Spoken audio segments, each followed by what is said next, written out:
লক্ষ্য তো অবশ্যই করেছেন। আশপাশে এমন মানুষ অবশ্যই থাকবে যে নিজেকে সবসময় বড় মনে করে, আপনাকে ছোট করার সব রকম চেষ্টা করে, প্রতি কথায় অহংবোধ প্রকাশ পায় আর আপনাকে সম্মান করে না। কিন্তু সত্যি হলো অহংকারী ব্যক্তি ভেতর থেকে খুবই দুর্বল হয়। আজকের এই ভিডিওতে আমরা জানব এমন 7টা পাওয়ারফুল সাইকোলজি ট্রিক্স, যা জানলে অহংকারী ব্যক্তিকে তার আসল জায়গা দেখাতে পারবেন, বিনা লড়াইয়ে, বিনা ঝামেলায় আর বিনা নিজের লেভেল নামিয়ে।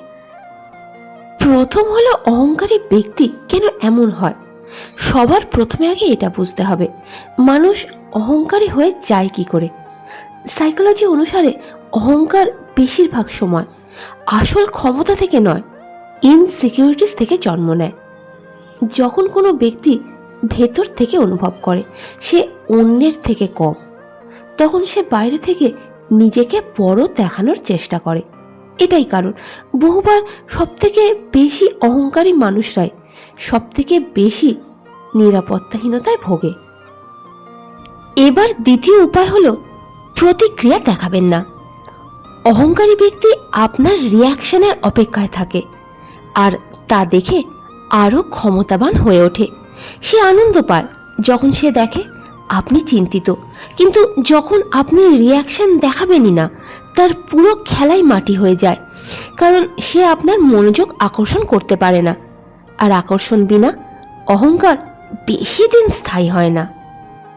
এবার 3 নম্বর উপায় হলো নীরবতার ক্ষমতা। বহুবার নীরবতা সবথেকে বেশি ক্ষমতাশালী জবাব হয়।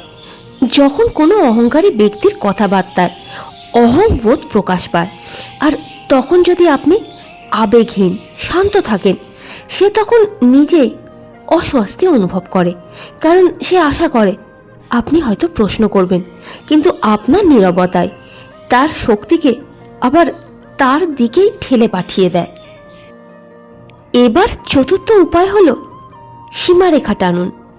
যদি আপনি চান আশপাশের মানুষজন আপনার সম্মান করুক, তাহলে অবশ্যই আপনাকে সম্পর্কে সীমারেখা টানতেই হবে।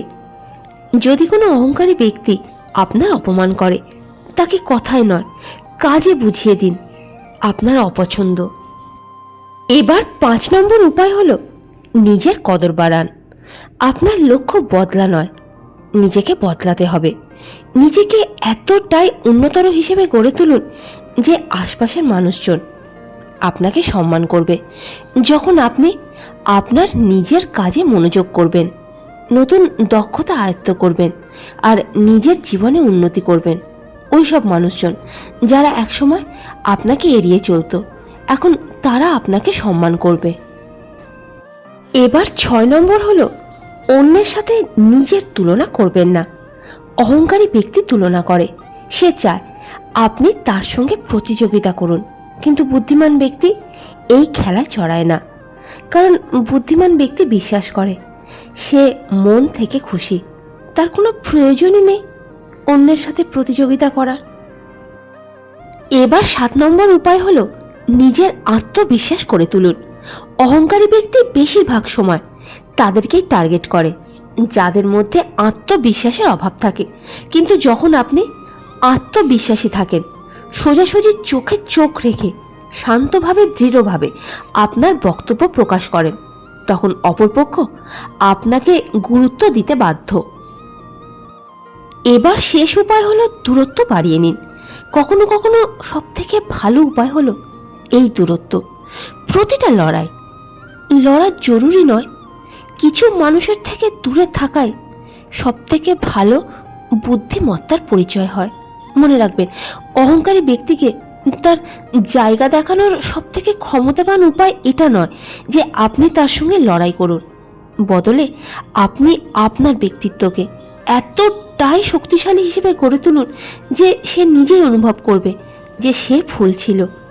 কারণ আসল শক্তি গলাবাজিতে লুকিয়ে থাকে না, বদলে শান্ত হয়ে জেতাতে।